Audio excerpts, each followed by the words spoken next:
No matter how many wars you fight, no matter how much blood you shed, no matter how much rage you loose, no matter how many demons you face, no matter how many companions you lose, no matter if our kingdom falls, I know that you will return to me in honor.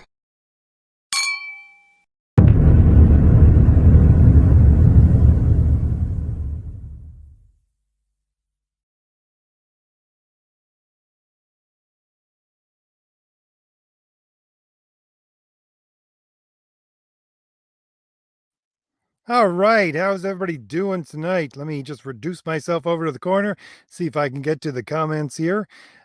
How's everybody doing? I see a couple of faces here that was over at John's Long Box with me. We were having such a good chat over there that I ran a little bit late. Sorry for being a little bit late to my own stream, but we're here now, and I want to talk about the simplicity of art and getting back to the simple parts of art. Excuse me one second.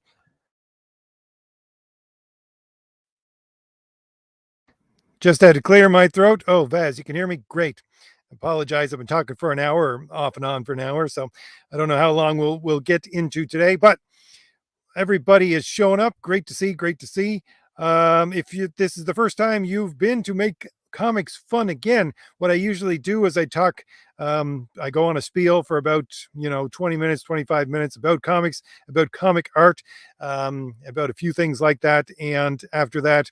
I will get to the comments and see if anybody has any questions for me for this topic today, for my books that are out, for what I have to say on my channel. Anything you want to ask me, go right ahead. Links in the description for my 2 graphic novels, by the way. And what you just watched at the first of this stream is the second trailer for Crom the Destroyer. So just get that all out of the way. So I want to talk about the simplicity of art today. And it's just something that dawned on me because I was watching, I can't even remember. I don't usually watch the videos for, it's like Tim Pool's, but it's not really Tim Pool's because he doesn't do the videos for it. It's like his pop culture side of his thing. Anyways, I don't even know what it's called, but they had a video called something like why um, why millennials or Gen Z doesn't like comics or things like that. Anyway, so I watched it, and there's something very interesting that just tugged on my brain there. And it was the fact that they talked about the fact that people today, young people today, just don't read as much as people back, in Gen Z. So obviously, there's going to be a gap between people who are like me, Gen Z, or sorry, Gen X, and our ability to read comics and our understanding and our appreciation of comics and things like that.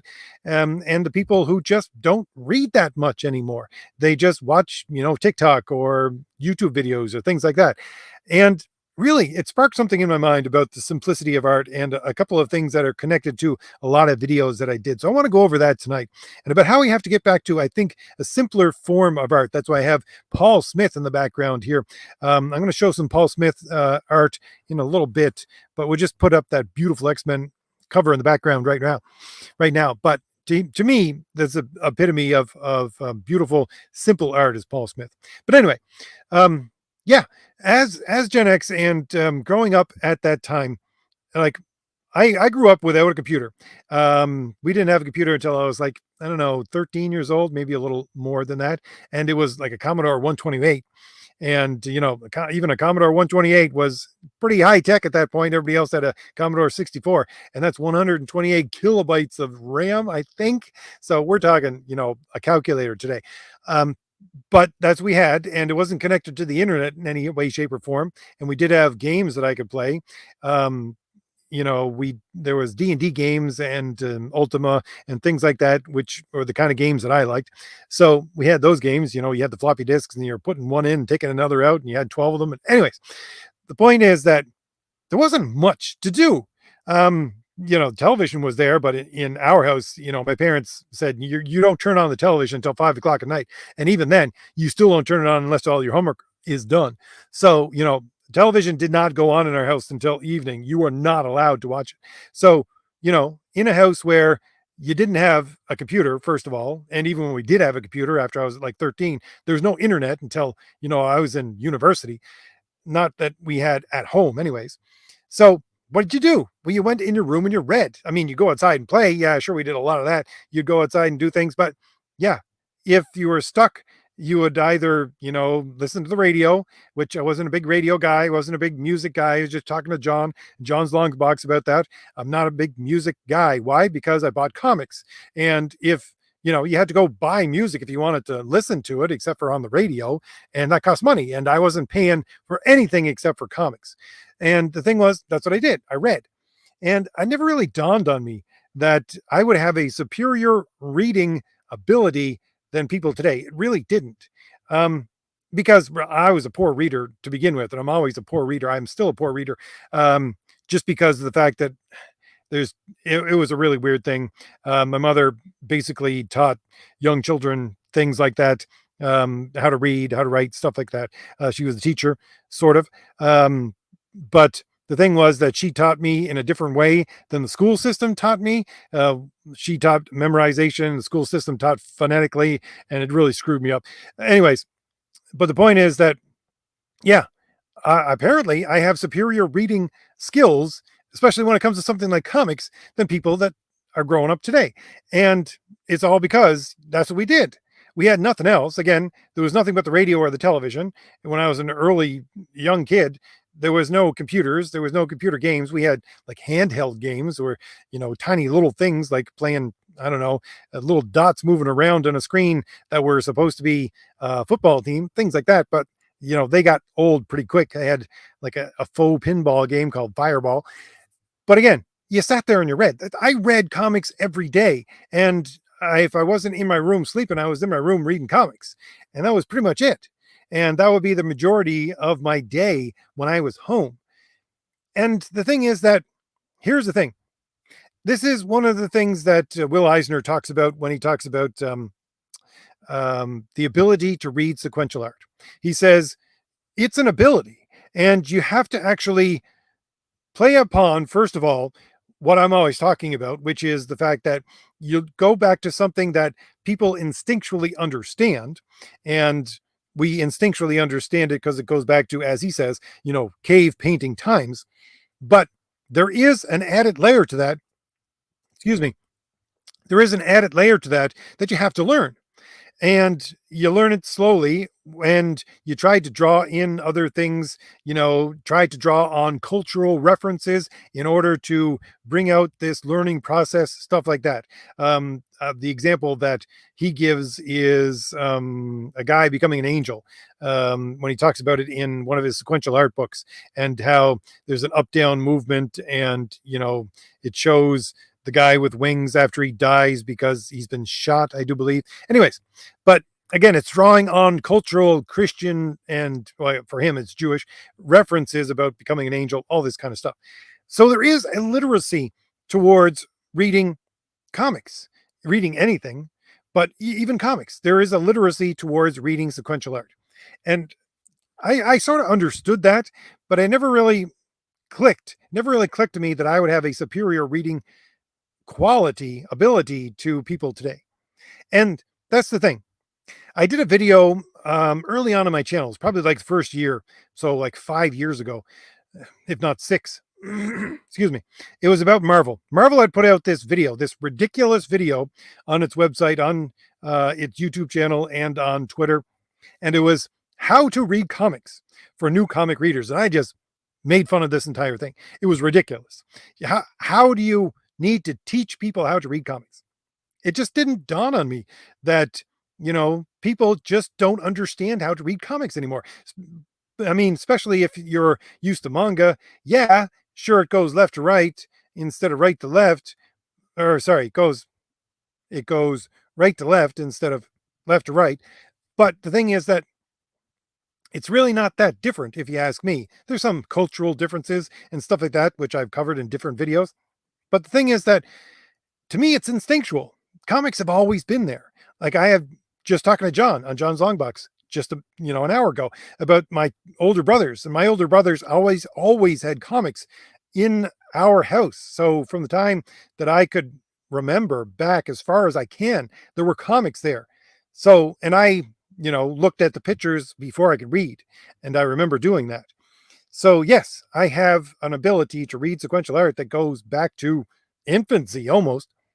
And the thing is, that's why I think we need to get back to more simple art. Yes, there is a place for very complex art because we've gotten to a point where sequential art is so, I don't know, dynamic and has so much history to it that you can use it in very spectacular ways, but you're not always going to hit the mark when you use those spectacular ways.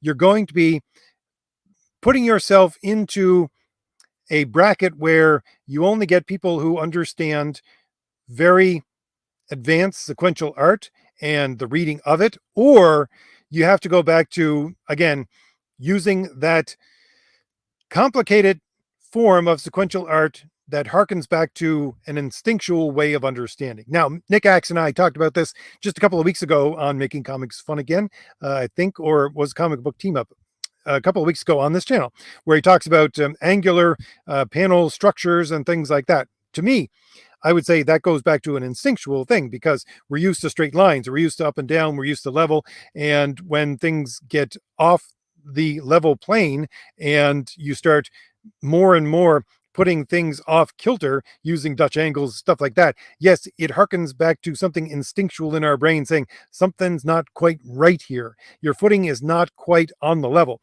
And that's what Nick was talking about and how he tries to bring into what he's doing right now, which is Crom the Destroyer, chapters 2 and 3 for me, and bring into the battle scenes that, yes, we're getting into something where, again, your footing is not secure. That's why you have these angular panels, stuff like that. That harkens back to, again, an instinctual way of storytelling.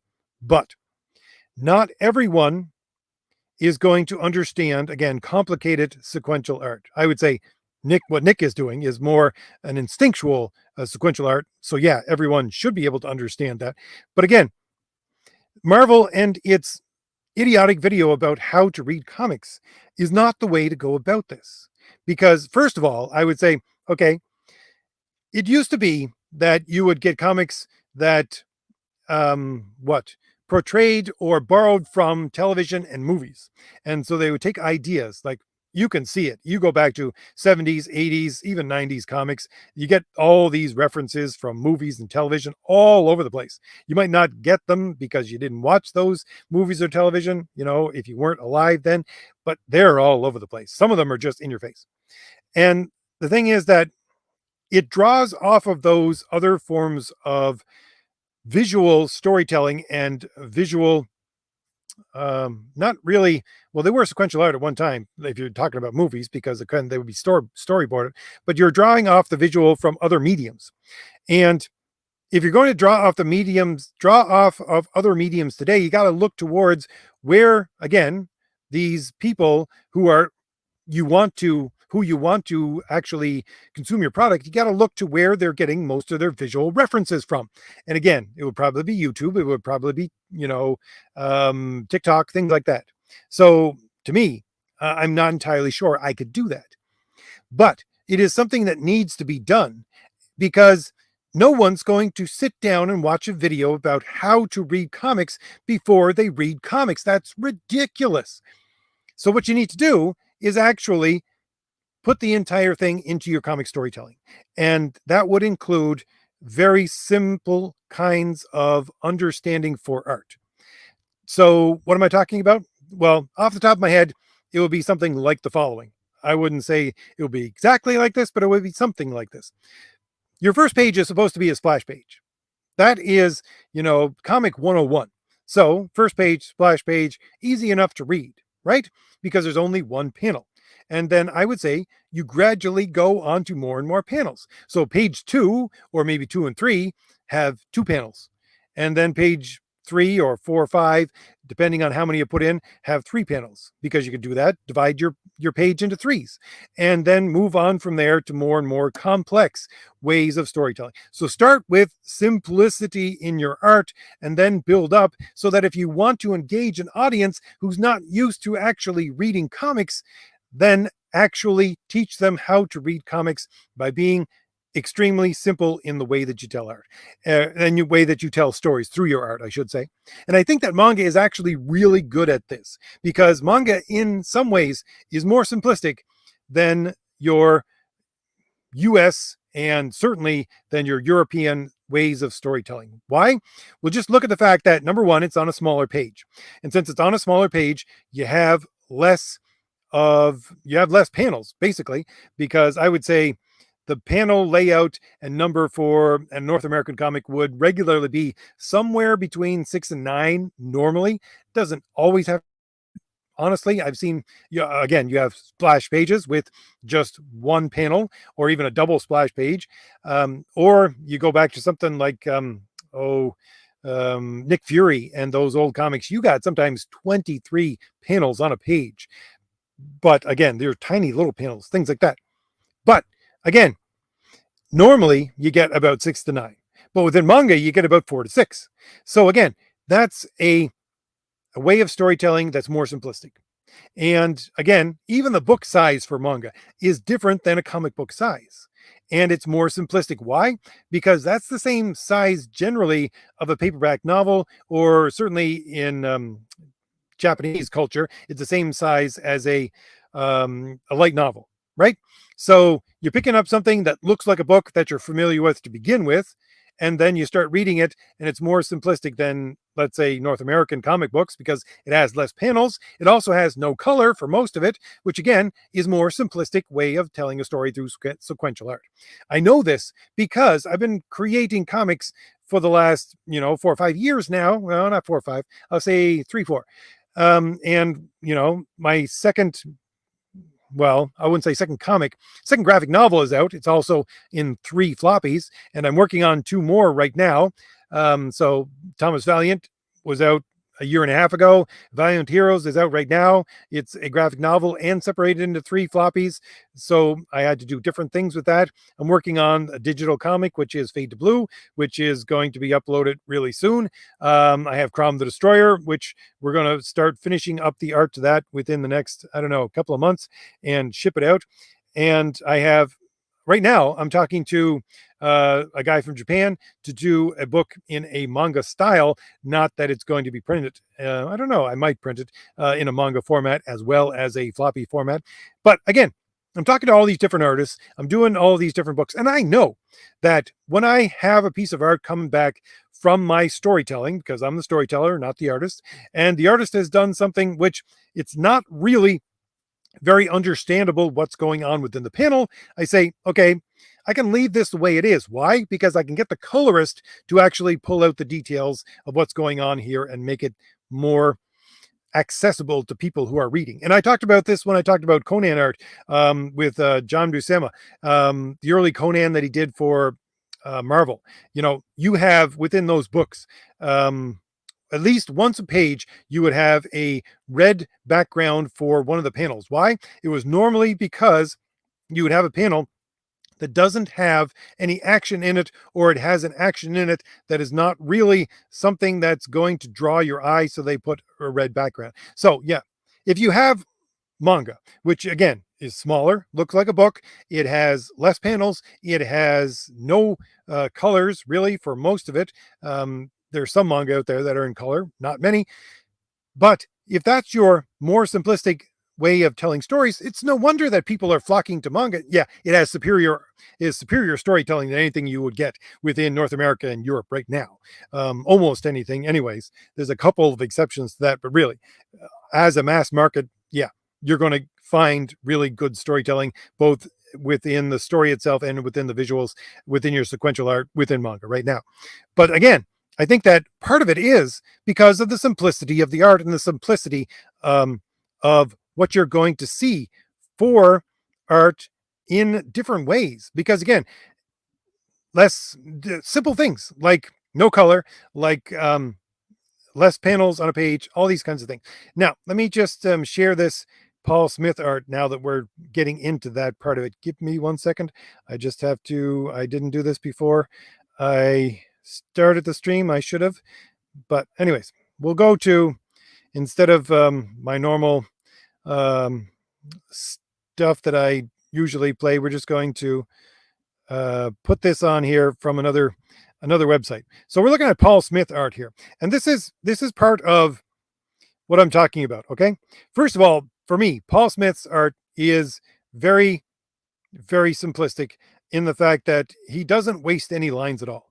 So I'm saying, get back to something like this. Get back to simplistic art.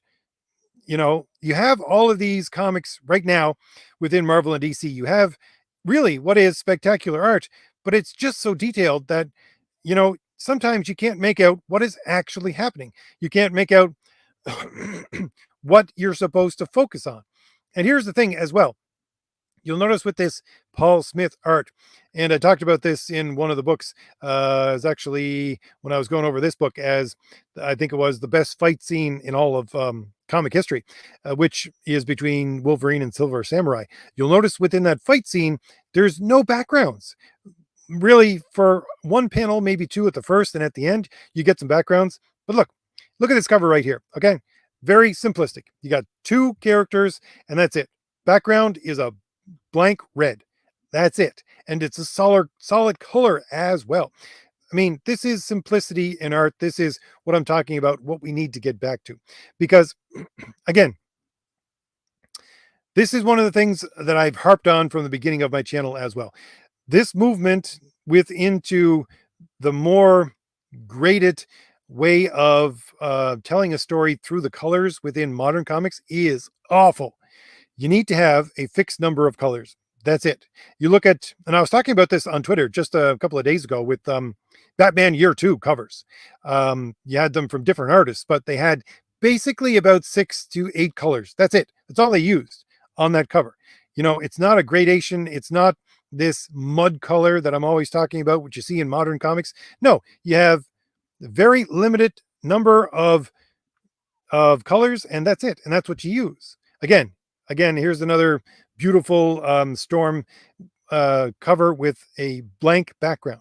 This is simplicity in art, and this is, I think, for me anyways, I would say Paul Smith is one of the most beautiful artists out there, one of the greats for X-Men that is really unappreciated. But anyways, this is what I'm talking about with simplicity. It's the fact that, yes, we need to get back to a lot of what they used to do with comics. If we want to get any kind of a newer audience, we got to get back to a more simplistic time, because again, they're not used to reading comics. They're not there. I mean, even the fact that we used to have comic strips within the newspaper, how many kids actually see a newspaper anymore? Really, I don't know.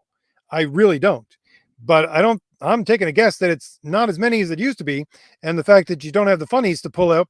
This is a beautiful cover, by the way. I'm going to leave this up here. I used to draw this cover because I loved it so much when I was very young. Anyways, but yeah, since they don't have the mediums to bring themselves up to this comic literacy, yes, we can't keep on going into the direction of more and more complicated. We have to move backwards. We have to move backwards into simplicity. And yes, there is, as I said, a room for more and more complicated if it's based upon something instinctual that people understand automatically, as if it was self-evident, like a self-evident argument. What does that mean? It means not what most people think it means.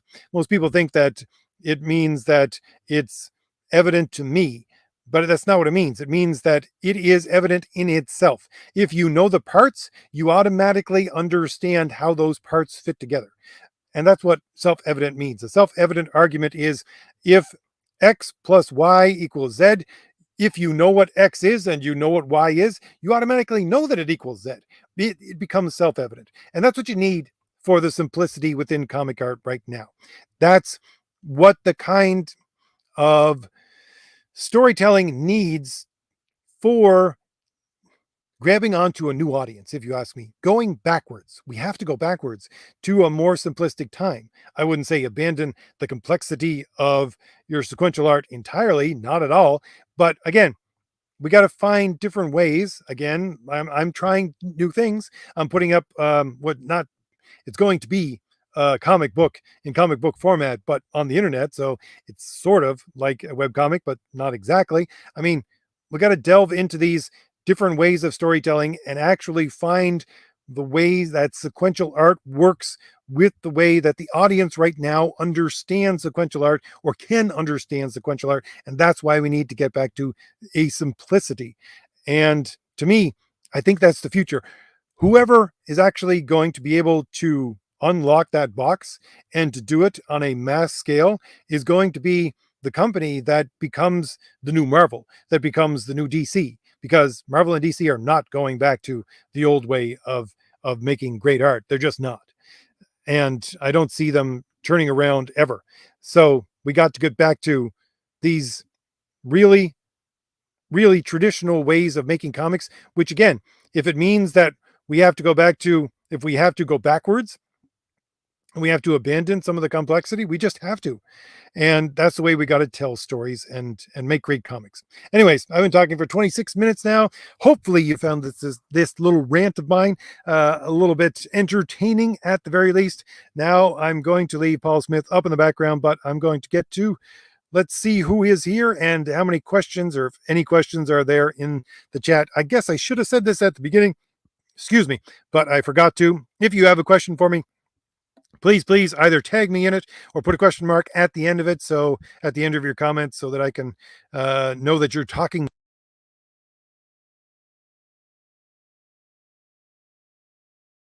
Apologies, my mic is doing that weird thing again where it's dropping me, but anyways, yeah, put a question mark or tag me in your comments so I know you're talking to me and not just cross talking in the chat. Let's see who's here. Sequential Treasures is here as the first person, and what a person to be here. Sequential Treasures, we're talking about sequential art. Thank you very much for showing up. Vaz is here. How you doing, Vaz? George is here. How you doing? Tony is here. Michael is here. Manny is here. Great to see so many people here. I got like 30, I think 34 people in the chat now. There was almost 40 at one point, which is great to see. Who else we got here?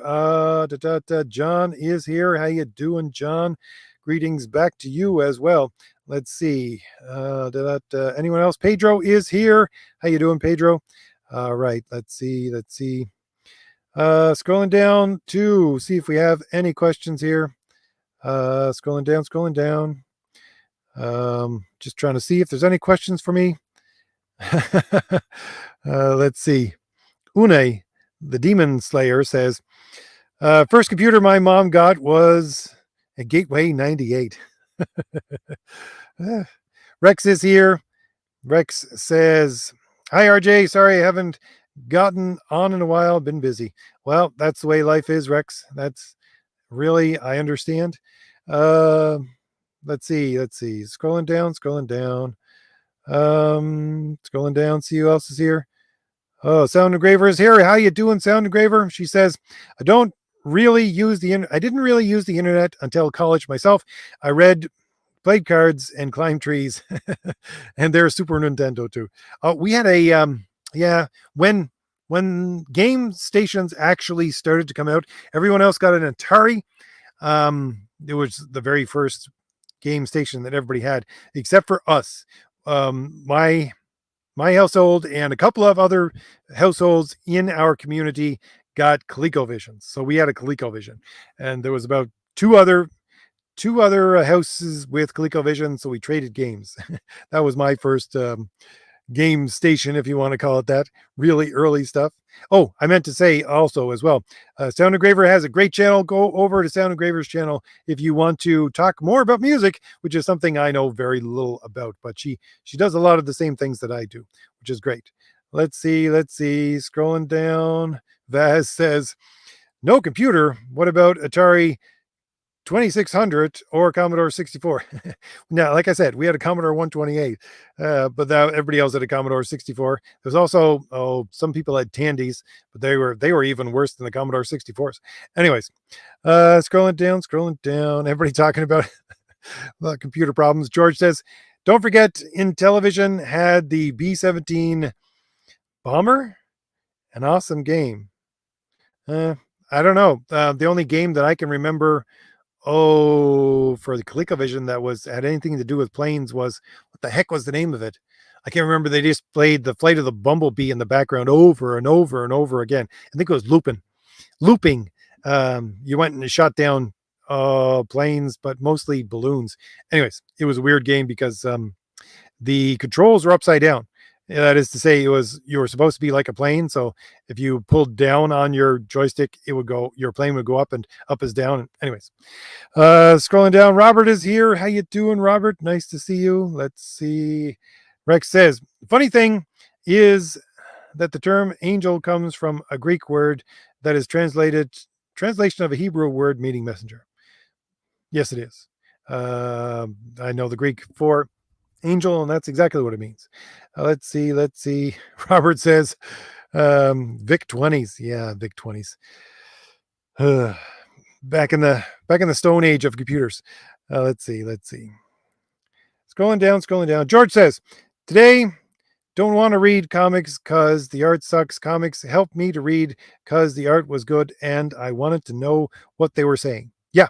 That was one of the things that I commented on that video that I was talking about, was the fact that the only comment I made was that current generation doesn't care about comic book stories because they're not given good comic book stories. That's really what it is. And again, I think simplicity is part of that, but they're given horrible stories and horrible art, so you can't really blame them for not wanting comics anymore. Alessandro is here. How you doing? He says, I have to admit that I love the detail art of French comics. Yeah, and that's one of the things. I mean, this is the sad part of it, because the detailed art in some comics is something that is a superior form of storytelling for sequential art, but it's gotten to a point where everybody has lost the literacy to actually understand what is going on, that we can't keep going in that direction except for, I would say, almost art-like books. So I don't know. The thing is that, again, I always go back to what Marvel is talking about, because I listen to a lot of Marvel stuff over the last couple of years and listen to what they have to say. And they're talking about ridiculous things like putting so much detail in the background so that it gives you a glimpse into the person's life by just looking at this panel. And I thought to myself, that's ridiculous, because no one's going to sit there and scan the entire background, even, and it's not going to go into the back of your mind. What? Unconsciously, it's just not, and it's just cluttering up the page. But again, if these people are taught to read in a way that the background is cluttered and everything has no meaning really except for a tangential meaning to the story, then when they get to something that is actually, like Alessandro says here, detailed comics with actual detailed art where everything means something, they're simply not going to have the proper understanding of how the art works in order to read it correctly. They're just not. Anyways, scrolling down. Let's see what else. Sound Engraver says, I confess, I started reading comics this year. At 37, I did have to reread pages because I read the dialogue out of order. I mainly read short fiction and novels. Well, this is one of the things I always try to do now, because I try to do the Will Eisner thing, in that I try not to put any more than 2 interactions on a panel at one point. And it's only one interaction followed by another, and it should be very simple to understand where you start reading and where you end reading, just because of where the balloons are in the panel. So yeah, that is one of the things that unfortunately, storytellers like Chris Claremont just obliterated in the 80s. And, people don't do it anymore, to the point where you get these ridiculous comics now that have nothing but word balloons, and it's more word balloon than actual art on the page. So it's not a bad thing that you had to start over again, because that just shows you that they weren't exactly doing exactly what they needed to do to pull in a new reader. Because I honestly I think to myself, go back to that old Stan Lee statement of every comic is somebody's first comic. So if every comic is somebody's first comic, excuse me, then at the very least, if you're doing something like having a comic company, not something like I'm doing, which I'm basically have a fan base which is mostly people who've read comics before and are looking for older style comics. But if you're a mainstream comic company who's going to start up and get a new audience, you have to realize that every comic is somebody's first comic. And yes, you have to start with simplicity, and you have to, with every page one, understand that and start again. Marvel understood that to some extent within the early 80s. Within early X-Men, where people didn't know who the X-Men were, even John Byrne X-Men, written by Chris Claremont, they had to introduce the characters every single issue within the first couple of pages. They had to, because again, this is not, X-Men was not a team that people knew. And they had to introduce them over and over and over again. Those are the simple things that you need to get back to without actually cluttering up the comic, because there's ways to do that. Let's see. Scrolling down, Warren says, I can't miss that stream. I highly admire simplicity principles in sequential art storytelling. Honestly, this is what I think is the great thing about thinking in things in logical terms. Because again, when you think about things in logical terms, like I always try to do, you have to break them down to their universals, break them down to their most simple form. And again, when you study logic, it is breaking sentences and language down to its most simple form in order to actually make that argument. And that's what you're doing within sequential art as well. You are making an argument for, this is a faux reality that I want you to suspend your disbelief in order to understand what's going on. And you need to break it down to simplicity. You do. And again, it doesn't mean that it needs to be simple through the entire book, but you have to at some point, again, if you're going to draw in new audiences, understand that. Let's see.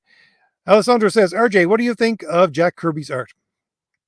I talked about this with Nick Axe a couple of weeks ago.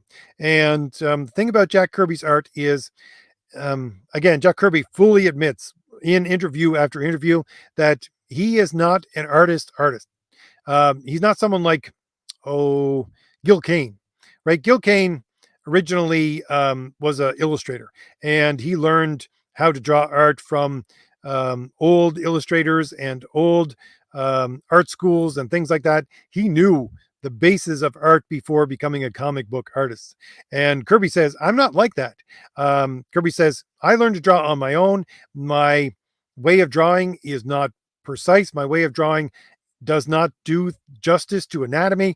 My way of drawing is something unto itself. And that's what I think about Kirby's art, is the fact that you have to get into it in order to really appreciate it.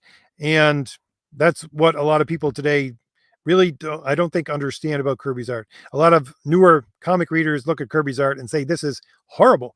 And it's because, again, the thing about Kirby's art, and I would say so many artists back then, is since they were working on multiple books at one time and having books come out, at the very least, month after month after month, you got to understand his sequential literacy in a way that you could appreciate his art more. So that's what I think about Kirby's art. I love Kirby.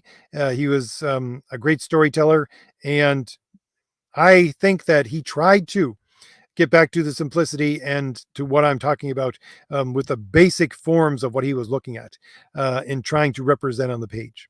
And again, he was. I was just, again talking with Nick Axe about this a couple of weeks ago. I think that it works much more in a science fiction setting, than it did within a, let's say, fantasy setting. That's why something like The New Gods works extremely well, but something like Devil Dinosaur does not work at all. Moon Boy and Devil Dinosaur, it really doesn't work. Why? Because Kirby's art and his lines work in a way that works with the understanding of other things. And that's why, if you put circuit boards in the background or things like that, people understand those, but not everybody understands being in a forest or a prehistoric forest, things like that. So anyway, I appreciate Kirby's art more than anything. Let's see, scrolling down. Taz is here. How you doing, Taz? Nice to see you in the chat. Let's see. Rex says, I think my first comic was a Scooby-Doo comic where the gang had to deal with an overzealous fan. At least that's the earliest one I remember when I was a kid. I read different ones after that. Yeah, I was talking to John about this the other week, John's Longbox. I think the first one that I can remember was it Jack Kirby, Captain America, where you had Captain America on the cover and he was fighting a faux him. So it was a faux Steve Rogers who had nothing but a pair of shorts on. One of them had a club in their hand. Oh, I think it was the Steve Rogers had a club made out of metal. It was like a pipe. And, Captain America had his shield. Anyways, yeah, Jack Kirby was the earliest one that I can remember. Let's see. Scrolling down. Alessandro says, RJ, I'm trying to learn to draw. Could you give me some advice? Well, I'm not an artist, Alessandro, so I'm not entirely sure. I'm a storyteller, and I like to direct the way that the sequential art is going to go within my scripts, but I don't tell my artists how to draw. And I don't tell my artists how to draw because I really only pick artists who actually have a really simplistic art style, in the fact that you could compare their art to George Perez. You could compare their art to John Byrne, Paul Smith, people like that. I always pick artists like that. So my artists already know what they're doing. So you don't take advice from me about how to learn how to draw, except for the fact that I used to learn how to draw, and I talked about this a couple of weeks ago. When I was a kid, I tried to draw. And my problem was that I got into these art classes where they always talked about, again, use the left side of your brain. It's all about feeling. And really, it's not. It's all about math. It's all about math and proportionality and all these kinds of things. If you pick up Will Eisner's book on sequential art, which is, what's it called? There's a third one. It's called, what is it? Because there's 3 books on sequential art. Anatomy, his book on anatomy. If you look at it, he talks about how to understand how different joints work within a person, because he's saying basically you're going to be drawing people. So you have to understand how different joints work. You have to understand where different muscles go to and all these kinds of things. Again, this would be something that Kirby would do instinctually, and he didn't actually understand those things and admits he didn't understand them. That's why he did it instinctually and found his own way to make it work, which again, I would say probably Frank Miller did the same to some extent, because he did have, who was it? Neil Adams actually guiding him when he was learning how to draw. But yeah, it's all math.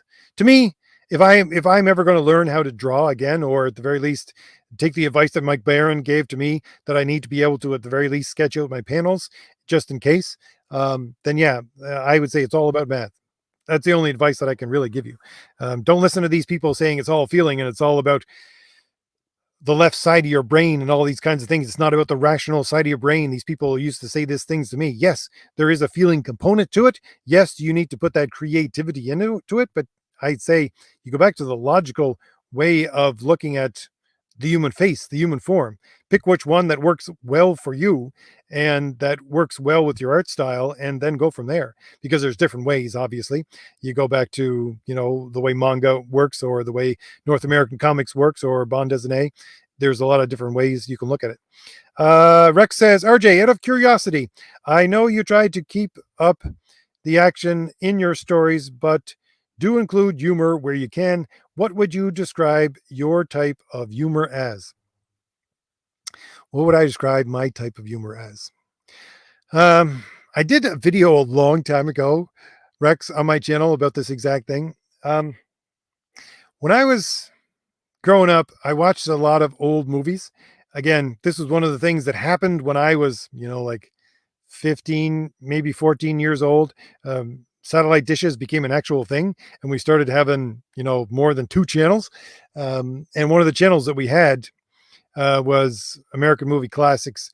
And, I would go back and watch old black and white movies, very early cinema, that great cinema. And to me, the thing that made me laugh the most was the Marx Brothers, quite honestly. And I love Marx Brothers movies, and I love Marx himself, because I love his style of humor.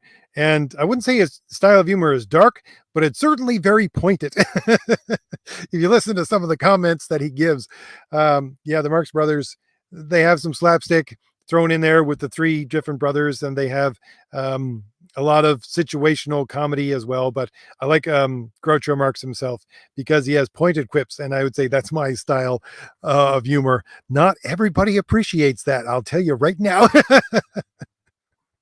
Not everybody appreciates that too one bit, but that's my style of humor. Also, George Burns was great. George Burns is one of the others as well. I love the old George Burns, George and Gracie, especially the movies they did with Fred Astaire. Just beautiful movies, and I love that kind of humor. And really, I'll stick this in here at the end, Rex. Comedy movies was one of the first things I gave up on, because in the 90s, late 90s, because I started to see, I didn't know what it was called. I didn't know exactly what it was or where it was coming from, but what I call it now, this quote unquote progressive nonsense coming into entertainment, I saw it going into humor first, and humor became, again, laugh at these people, where I was used to growing up in the, late 70s, early 80s, where you laughed with people, not at them. And it became almost cruel. Again, I'm talking about Groucho Marx with pointed comments, but at the same time, it was never, even though it was cruel to, uh, let's say, the person he pointed the comments at, it wasn't cruel to the audience. You know what I mean? There's a difference there. And yeah, the first thing that I gave up on, because I gave up on thing after thing after thing because it was being taken over by progressive nonsense, was movies, comedy movies, because they just became something that I didn't laugh at. All right, George says, just RJ just proved my point today. They have variant covers of events that do not take place in comics. Example, Spider-Gwen on the cover of an X-Men comic where she is not even in the comic. Yeah, I talked to, what's his name? Grant. Well, what's his name? I can't remember for the life of me. But anyways, one of the artists, I can never remember his name for the life of me off the top of my head when I want to. The guy who created Bane with Chuck Dixon. Anyways, when we talked, when he was on my channel a while ago, he talked about the fact that there's things which he calls evergreen covers and evergreen art, which basically you could slap this piece of art as an illustration on any comic, because it doesn't really have anything to do with the comic. And he hates those kinds of covers, and so do I. And it appears to me, George, you hate them as well. Yeah. I go so far as to not only try to tie in my cover with not only what is going on within the book, but I also try to do that with the posters that I make as well, which is something that I got from Walter Simonson. But yeah, it's a curious thing that they think that they can, well, not really curious. I guess I do understand, because I listen to the Marvel execs and the Marvel, vice presidents talk about it over the last, 6 years.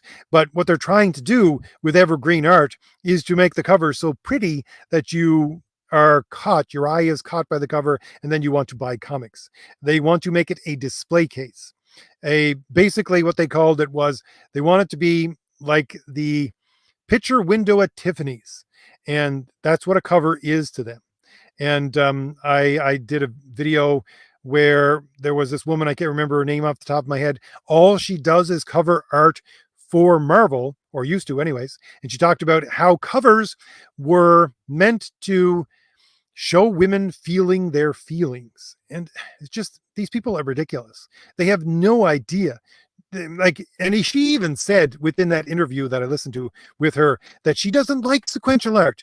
All she likes to do is illustrations. And I said to myself, if you don't like sequential art, don't do anything with comics. Get away from comics, please. Sure, certainly you want to be an illustrator, go be an illustrator. But if you don't understand the basics of sequential art, yes,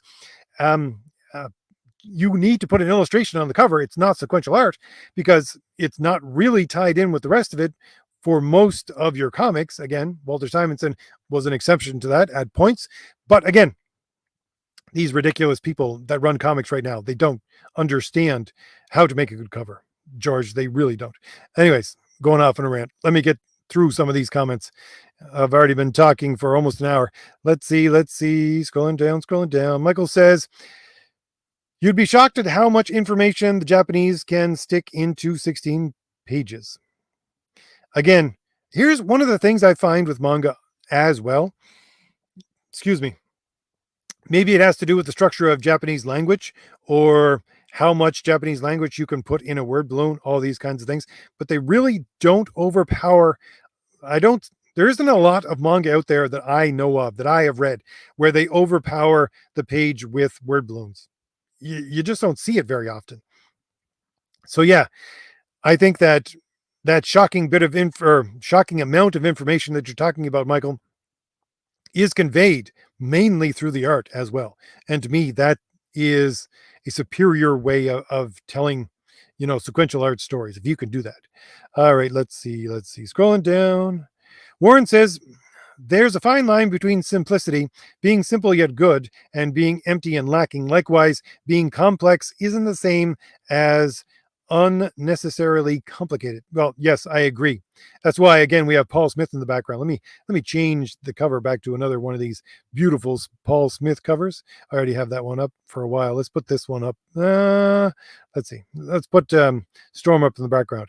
But again, to me, Paul Smith is the epitome of simplicity that works without being what you get today within comic art, which is just bad art, quite honestly. And that's what I think the fine line is that you're talking about, for me anyways, Warren, is you can't follow simplicity back down to childish, nor can you follow it back down to bad art. It doesn't work in that direction, which is what you get from Marvel right now and DC with a lot of comics, especially Marvel, really, I think, with a lot of its comics over the last, at the very least, 5 years, you get bad art because they're bringing it back down to such a ridiculously simple format that it becomes awful. But yeah, you're right. There is a fine line. Agreed. Let's see. Scrolling down. Let's see. Let's see. Tony has a question here. Tony says, RJ, were you a fan of Kurt Busiek's Astro City? No, I haven't read enough of Astro City to be a fan of it. I don't really know. I couldn't say, Tony. People keep on telling me to go back and read the entire thing, and I just honestly don't have the time right now because I'm trying to get out as many comics as I can. Besides the fact that my actual comic store that I used to go to over the last little while has closed down. So, and the other comic store that's even within any kind of range of me is just a progressive nonsense haven. So I don't like to go to that store either. And the next comic store would probably be 5 hours away from me. So scrolling down. I suppose I could order stuff online, but I'm not really an order stuff online person. Scrolling down. Rex says, RJ, I watched Chuck Dixon's recent Q&A, and he mentioned how he tends to just write his scripts out and doesn't outline at first. Your thoughts on that approach? Well, here's the thing, Rex. I don't know how to explain this, quite honestly, but the thing that I love about writing scripts for comics, because I've written other things, I've written short stories that I submitted to magazines, I've written novel manuscripts, all these kinds of things. And writing comic book scripts is actually the easiest thing for me to do. I love writing comic book scripts. Why? Because the limitations on writing comic book scripts allows me to pick something that I want to write right now and then start with that. So the thing is that I always look at a blank page and I put page 1 or I put page 15 right at the top. And then I put panel layout, panel 1, panel 2, panel 3, panel 4, panel 5. Usually leave it at panel 5. And just that prompt of writing that down gets the wheels going enough for me to write something else. And if I want to write dialogue and nothing but dialogue for each of these panels, I do so. and because I feel like writing dialogue, or if I just want to write sequences and leave the dialogue till later, I do so. If I want to write the entire thing, I do so. But the point is that the whole idea of not writing an outline first is something Chuck Dixon can do, I think, because of the fact that he's been writing stories like this for so long. So his mind will already have the sequences in his brain of where to go with this so that his story doesn't get off track. Because again, if you're a good storyteller, a story is supposed to be a representation of reality. And so you understand what's going to come next and all these kinds of things. I usually have a rough outline in my mind. Well, I live so far away from things that I usually use the drive time. Like I don't listen to the radio in the car. It's usually just dead silence. And I usually use that time to plot out my books and to see what the basic storyline is going to be. But even then, it usually changes significantly when I actually get to the actual writing of the script because, again, of the limitations. So to me, the outline is in my head, and then I write what I already know. And if I want to, again, prompt myself by writing an outline first for, the next 8 pages, 10 pages, 12 pages, 22 pages, I do that. But again, Chuck has been doing this for so long that I think that it's instinctual to him. So he can do it that way. Let's see, scrolling down. What did, George says, wow, covers of events that actually happen in comics. Yeah, really. Let's see, scrolling down. Final Fantasy is here. How you doing, Final Fantasy? Let's see. He said he's halfway through X-Men 1992, season 3. All right, scrolling down. Alessandro says, RJ, I have noticed that both the cartoons and the current comics, the outlines are thin and the shapes tend more towards curves than angles. Yeah. Um, I gave up on modern cartoons in a lot of, well, I mean, I don't know. You look at something like Samurai Jack, the early Samurai Jack, anyways, it's almost all entirely angular. And that is something that I think carried over. Well, if you look at something like the DC animated stuff, it's just um, it's a callback to the old um, Superman stories, really, is what it is. And it's callback to that kind of storytelling. I guess you would call it a, what is it? Oh, what's that? Oh, I can't think off the top of my head, but it's a form of architecture, and it's a form of art that was used back in the 20s and the 30s. But it's a callback to that. But yeah, what you see within modern comic book stuff and cartoons is deformation, is what it is. It's a well, I would simply call it a grotesque picture of human beings, quite honestly. And you know, you would always get a deformation within cartooning, go back to Popeye or things like that. But at the same time, I don't think that it's in the art itself something that was meant to be there for a very specific reason. But I think the deformation in the grotesque form right now is just a symptom of progressive nonsense and the fact that they have to destroy all beauty and make things grotesque, quite honestly. So yeah, that's why they tend towards what they're doing and make everything just an amorphous blob, quite honestly. Let's see. Scrolling down. Da, da, da, da. Scrolling down. Honduran says the Paul guy's art looks like trash. Coloring is bad too. Well, I really think the Paul Smith's art is one of the best forms of art you're going to get within. I would love to have Paul Smith do something for me. Quite honestly, I think it's the best. Let's see. I think he's one of the best artists that I can name off the top of my head.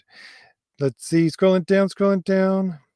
Timothy, how you doing, Timothy? He says, I've been saying they should go back to the original Dr. Martin inks for colors, even if it is digital. I would agree. Even if it is digital, I would say go back to um,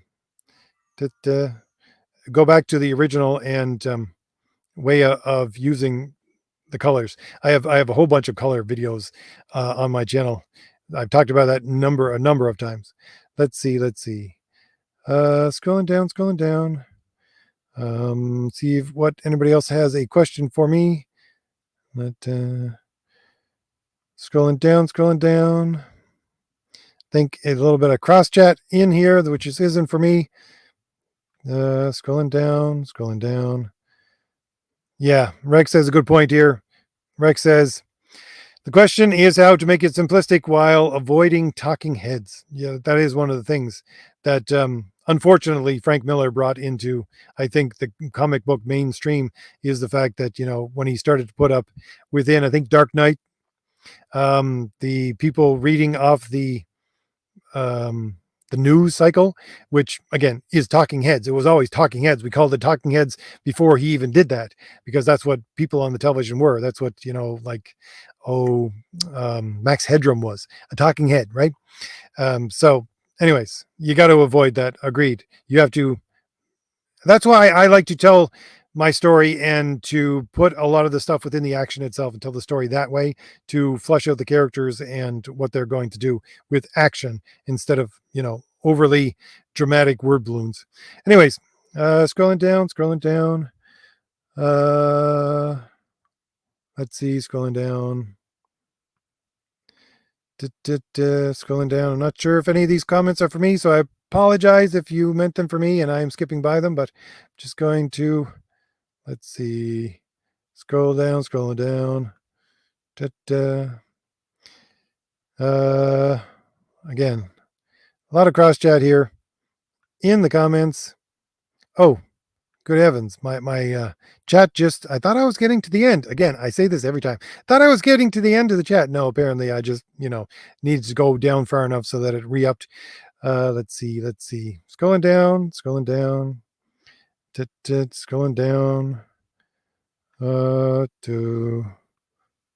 Let's see. Sequential Treasures says, wouldn't have an idea of beauty help you in being able to keep things simplistic? Modern creators want to destroy beauty, so how can they get simplicity in their art? I would agree. I think what you're getting out here, Sequential Treasures, is the fact that there is a norm. And one of the things, you go back to Aristotle. Aristotle says that one of the parts of beauty is proportionality. So yes, you have a norm, and everything goes off of that norm, and proportionality is one of those forms that plays into that norm.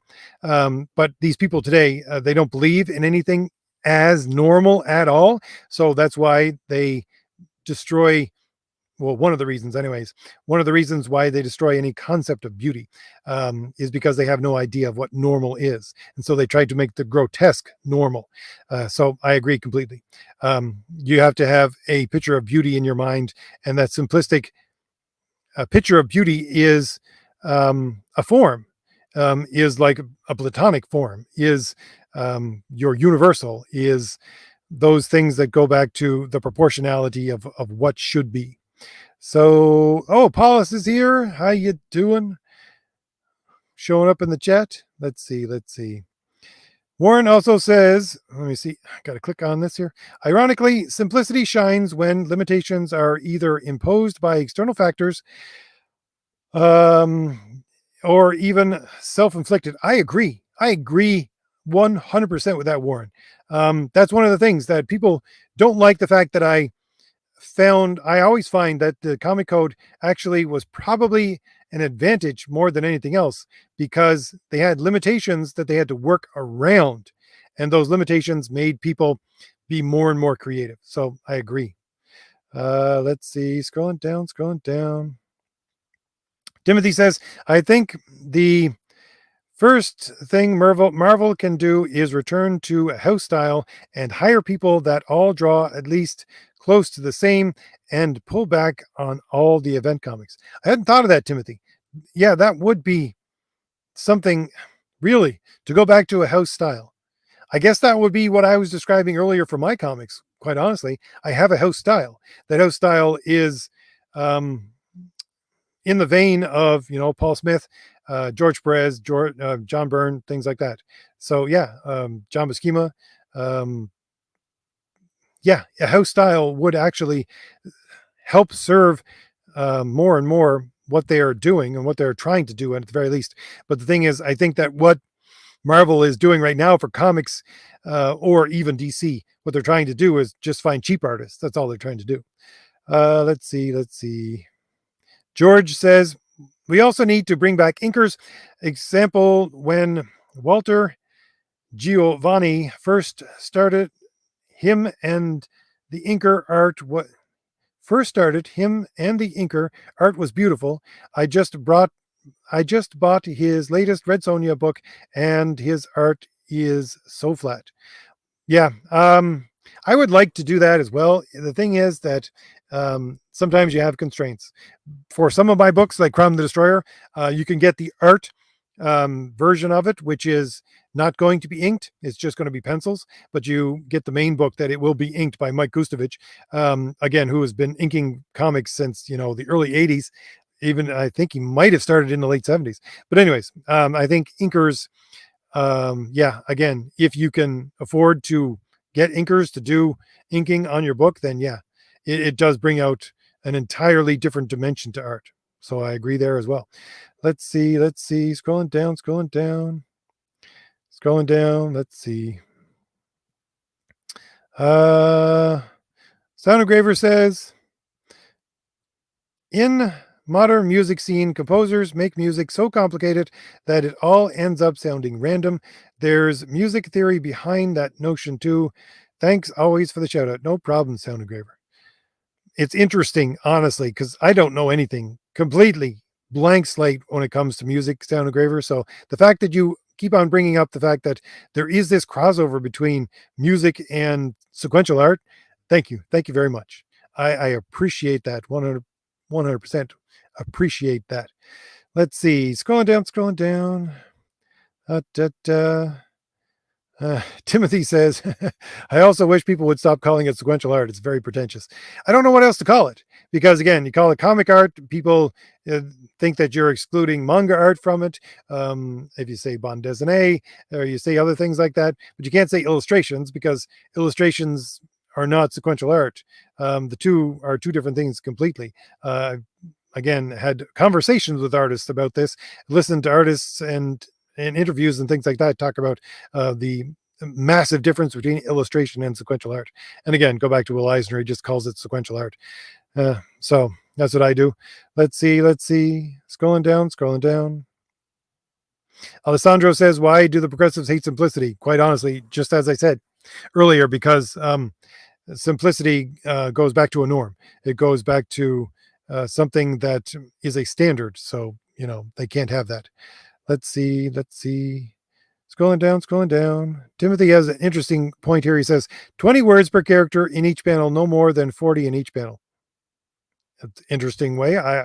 That's an interesting rule, Timothy. Sorry. I have never really actually thought to count the number of words I put in a panel, but I would say very few of my word panels would ever have 20 words in it. Word balloons. Scrolling down. Scrolling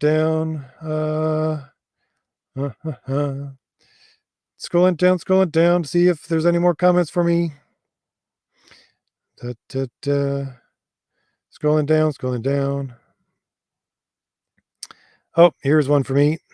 Cartoons and Comic Studio says, Fourth Age, woke editorial incompetence on American comic publisher is the number one problem of comics, because with anyone is more competent,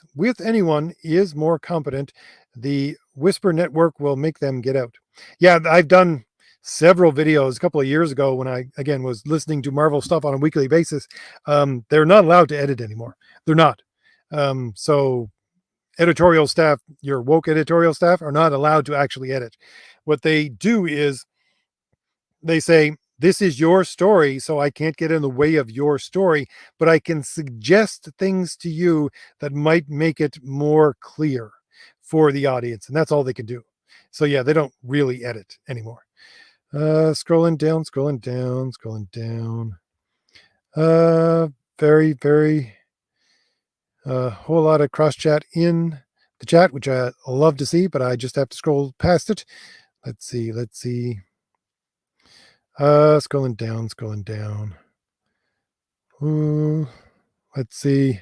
A lot of people talking about other things and people talking about Kirby's art. Holy Moses, I must be way behind within this chat. I got to scroll down a little more. Metal. Oh, how you doing? Metal Movies and Brewskis. You are over at John's. Nice to see you here. He says Kirby brought the energy, entertainment, page turn, and killer design. That's a great way to put it. Great way to put it. Let's see. Let's see. Scrolling down. Scrolling down. Timothy says, I go back to the Masters was always John Buscema, not Kirby. I wanted to talk about the simplicity of Buscema, just because of the fact that I did a video on this again a couple of years ago, and then I did I think it was a Make Comics Great Again video on it as well, talking about how Buscema, I can't remember how to say his name correctly, but when he started on the Conan books after he took over from Barry Windsor Smith, you can see, well, again, there's a reason for it. You can see his art becoming more simplistic and his panel design becoming more simplistic. Why? Because he was already working on at least 2 books for Marvel at the time. They wanted him to do Conan from issue 1, but he was just too busy. So honestly, what he tried to do, I think, with Conan was to make things much more simplistic, especially his panel layout. It's very, very similar in almost every, sorry, didn't mean to smack the microphone there. Almost every page has a very basic panel layout that changes very few times within those Conan books. And again, that's one of the forms of simplicity that made that book great. And I think part of it might have been to draw in that fantasy audience that's not used to reading comics. And he did that again with panel layout, and his spectacular art that he was able to get out faster and faster by focusing on the simplistic and the more, we'll say, basic forms of what he was trying to do. All right, scrolling down, scrolling down. See if there's any more comments for me. Let's see, scrolling down, scrolling down.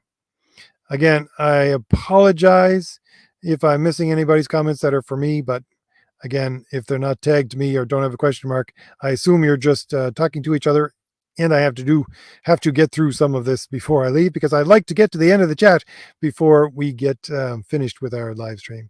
So scrolling down, scrolling down. People talking about AMC. Holy Moses. Again, I am way behind in this chat.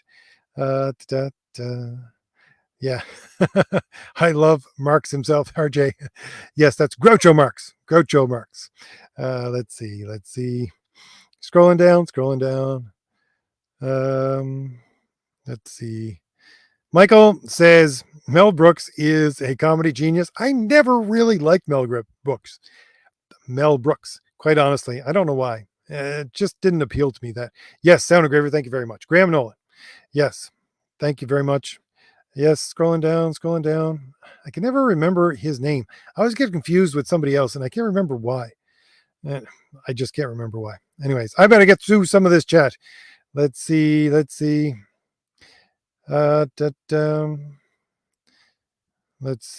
George says, if you can afford good artists to do 16 plus variant covers, then how come you can't afford a good artist to do the interior art? Because what they're trying to do with the variant covers is to sell them to the comic shops, not to the actual comic buyers. And that's what they do with the variant covers. Basically, their audience is the comic shops and the whales, so that they can they have to buy the variant covers up to, number 16 in order to get 16, and therefore they sell more comics, and they don't care if they ever leave the comic shop or not. So that's why they can't spend money on, interior art, because they don't care whether or not the books actually get read. They just want them to be out there in the comic shops, because the comic shops pay for them. Anyways, that's why the comic shops, unfortunately, have killed comics in some ways. Anyways, scrolling down. George says, so true, RJ. You had some artists that did the cover also do the interior art, so you knew what you got. Now you have a good cover, open it to read, and it's stick figures that is going to upset a lot of people. Yes, I assume you meant a lot of people. Next comment is a lot of readers and not want to buy the next issue because they were scammed. Yeah.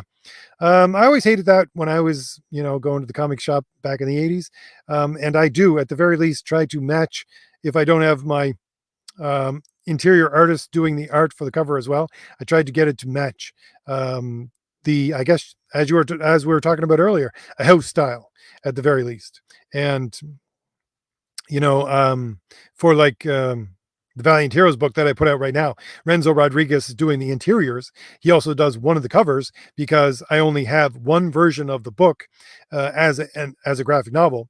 Nick Axe does the front cover, and Renzo Rodriguez does the back cover. So, that's the kind of thing that I like to do, because I like to fill out with art if at all possible. Let's see, scrolling down. Scrolling down.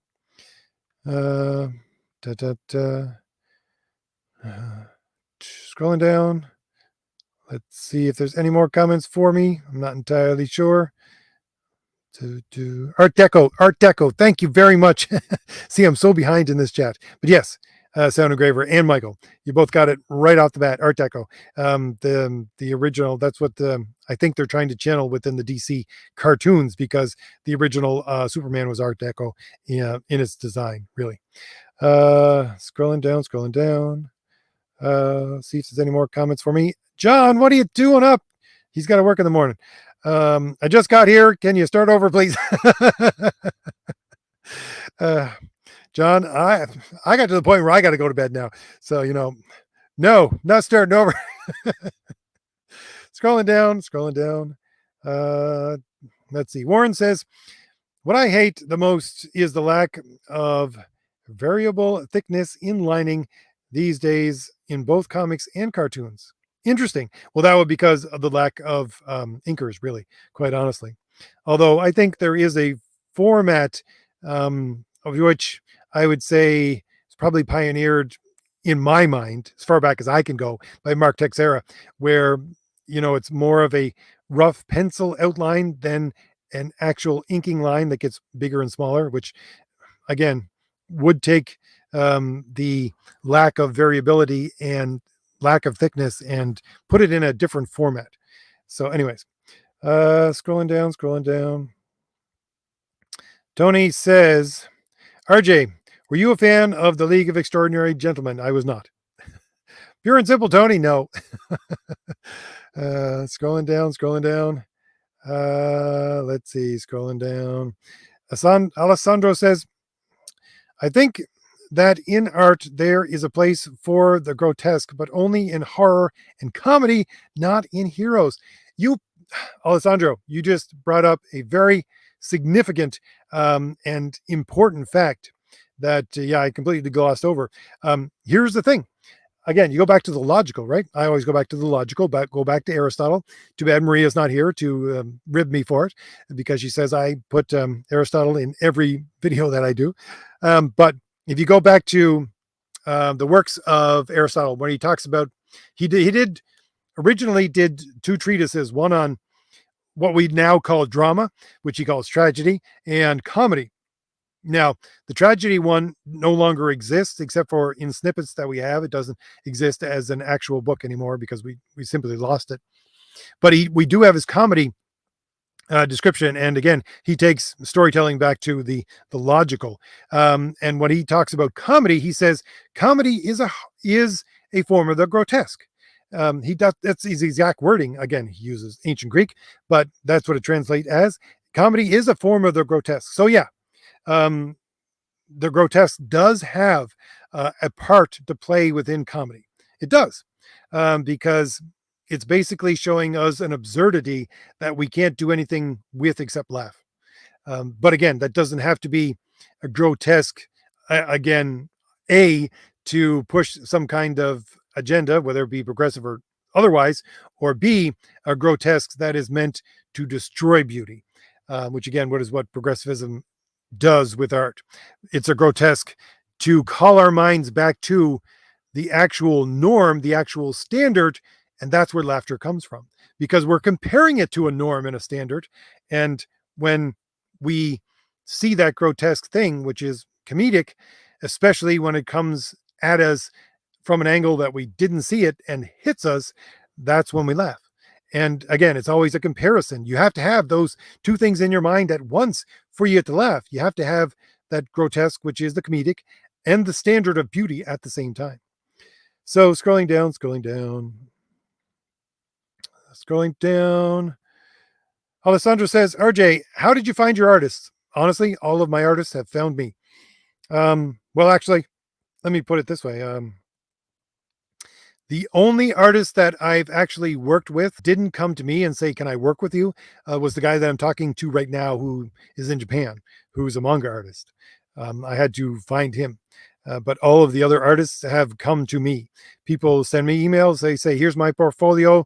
Do you want to do anything with me?" And I usually stick them in a corner and say, "I don't have anything right now, but maybe in the future." And every once in a while, I pull one of them out and say, I have an idea for something that is going to fit your art style very well. And we do something together. That's the way I got Renzo. That's the way Nick Axe came into this entire thing. The other artist that I work with, the one that I'm doing Fade to Blue with right now, um, oh, can't even remember his name off the top of my head because he uses a pseudonym. But anyways, he came to me a couple of years ago and said, "You want to do something together?" I said, "I don't have anything right now." But then I started thinking about Fade to Blue, which was basically black and white, and an old 30s sort of film noir kind of way of telling a story. And I said, "Your art would work perfect with that. You want to do something?" But he came to me first. So yeah. Scrolling down, Final Fantasy says, Fourth Age, I find it funny how they say there's no definition of normal when what they've been around in their whole life is normal to them. Yes. Oh, sorry. I was is normal to them and they haven't known that. It's normal to them, but that's not the definition of normal that I'm going with. I don't go with normal as it is something you're used to. I go with normal again that is part of a universal, part of a form, part of, you go back to platonic forms, right? It exists as beauty. It's like the fact that, numbers don't exist as a physical thing within our universe, but numbers exist as a form, things like that. So that's when I talk about normal, that's what I talk about. Scrolling down, scrolling down, scrolling down. Da, da, da. Yeah, I understand. Timothy says, just say comics. Manga is Japanese for comics. If you speak English, say comics. Yeah, but most people don't understand that. So, again, trust me, I've had to deal with a number of them. They when I talk about comics and I get these comments in my videos all the time saying, "Yes, but what about manga? What about manga?" And I'm thinking, well, that's comics, but if I don't say it specifically, they just don't understand it. Let's see. Metal Movies and Brewski says, RJ, your thoughts on the new Conan series? Unfortunately, Metal, as I've said a couple of times before, since my local comic shop has closed down, I really don't order things online. I haven't got to read much of the new Conan series. I would love to get to, and I'm really not going to be able to travel in the near future for several reasons. So I have to find a way to get them in order to read them. But the stuff that I have read, the art is spectacular and the stories seem at the very least competent. But I couldn't say more than that because I haven't read enough. Let's see, scrolling down, although I wish I could. Scrolling down, scrolling down, scrolling down. A lot of people talking about Buscema. Cartoon says his Conan is the GOAT of dark fantasy comics. Yeah, and that's the thing about his art. It has a darkness to it that really fit in those early Conan comics. Because when you get to something like the haiku trilogy, I think it's called the haiku trilogy. You'll see a very distinct shift within the art that works spectacularly well with Conan, but it also is a shift within the tone because it's much lighter. And you can see the darkness in Buscema when you compare those kinds of things.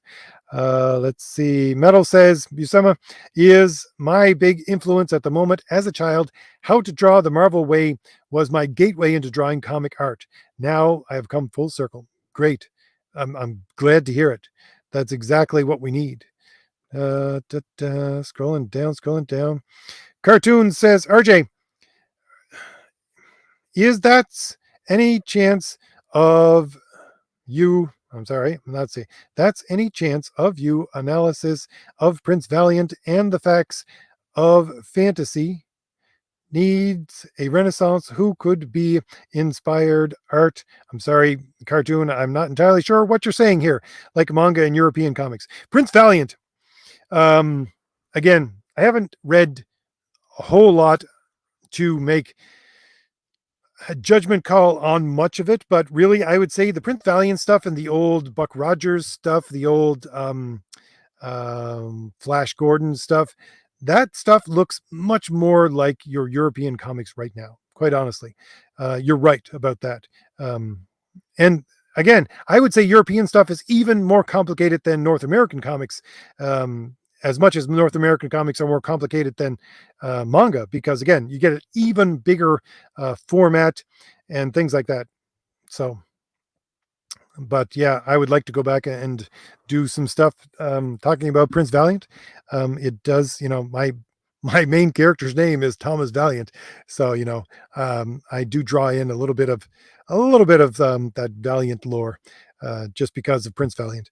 Scrolling down. Thank you very much. I agree, Metal. Renzo is a spectacular artist. Scrolling down. That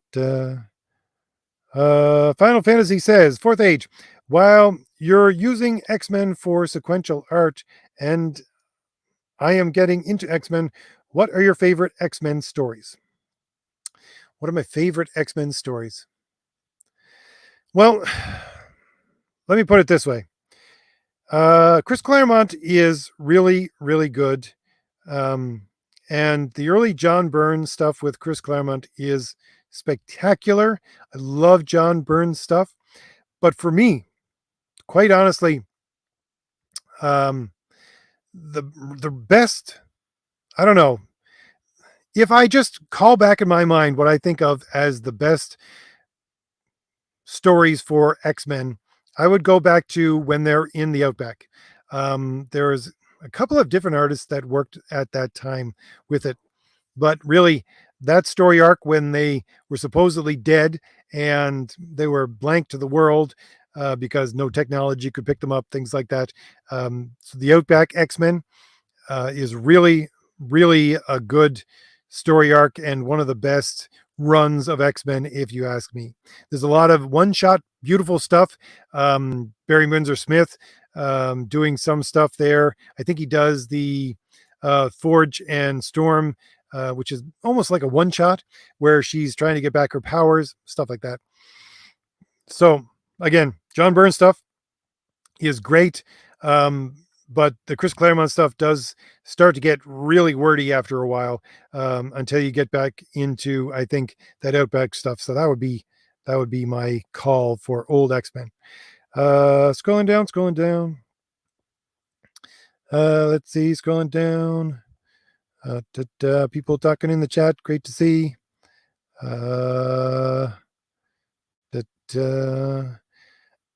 Elijah, how are you?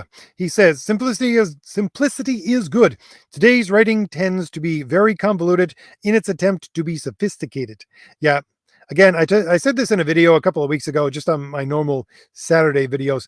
I think sophisticated is just a code word for I get to laugh at you, because there's an in group and an out group. There's an in group who do the laughing, and there's an out group who you laugh at. And that's really what most people mean when they say sophisticated. So yeah, I want to, when I say simplicity, I say, let's get rid of the sophisticated, in so much as we don't have an in group and an out group. We have everybody laughing at the same thing. Why? Because if you look at it over the decades since the 90s, when that started, the in group has gotten so smaller and smaller over every decade, to the point now where they are so small, and they're trying to appeal to that small audience that comics themselves could not exist on just people buying them. They just couldn't, because their target audience is so minuscule. Anyways, scrolling down.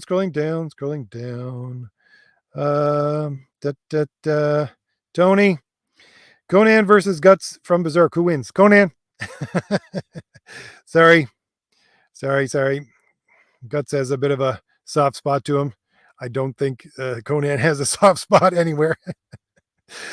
He has honor, but honor does not need to be soft. Let's see, scrolling down. Guts has honor too, to some extent. I'm not saying that, but scrolling down. I think I actually am getting to the end of the chat. Let's see. George says, RJ, the artist for Outback Saga was Mark Silvestri. Yes. Thank you very much. Arthur Adams and Rick Leonardo. Yes. It was Silvestri that I think did the best job. Art Adams is a spectacular artist, but you can't really get into his art because he's so detailed in how he tries to draw that he just can't keep up with a normal schedule of month after month. So it's Silvestri, really.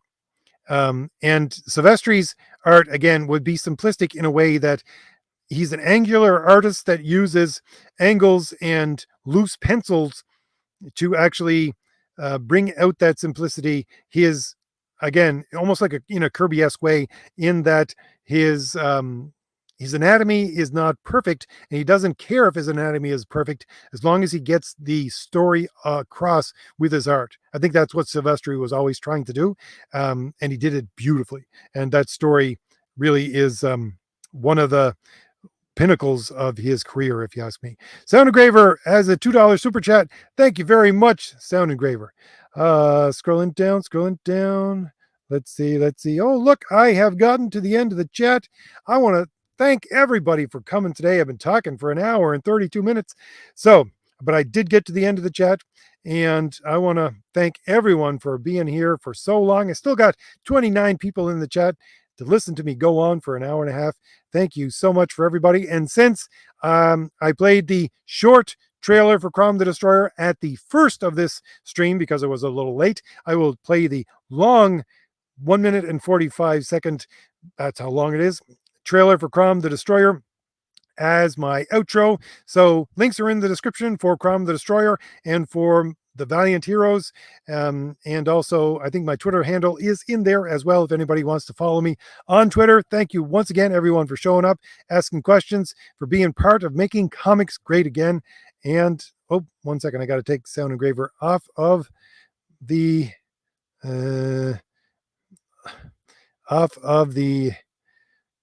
screen so that you can see Crom the Destroyer in the background. So I will say goodbye and have a great night, everybody. I will see you either next week or this Saturday. Whenever you come back to my channel, you are welcome. I will see you all later. Bye. An age ago, the beating heart of our people was a king who knew only victory. He wanted nothing more than an honorable death on the battlefield. Yet, none could match him, and so he wandered the earth, becoming lost in time and tide. Then we too lost our honest purpose, while silk-clad men sat upon the throne. But tremble now, all cities that lay under the stars, for out of the shadows and mists of the land of promise, our courage has been rekindled, Our heart has returned, and the world will burn.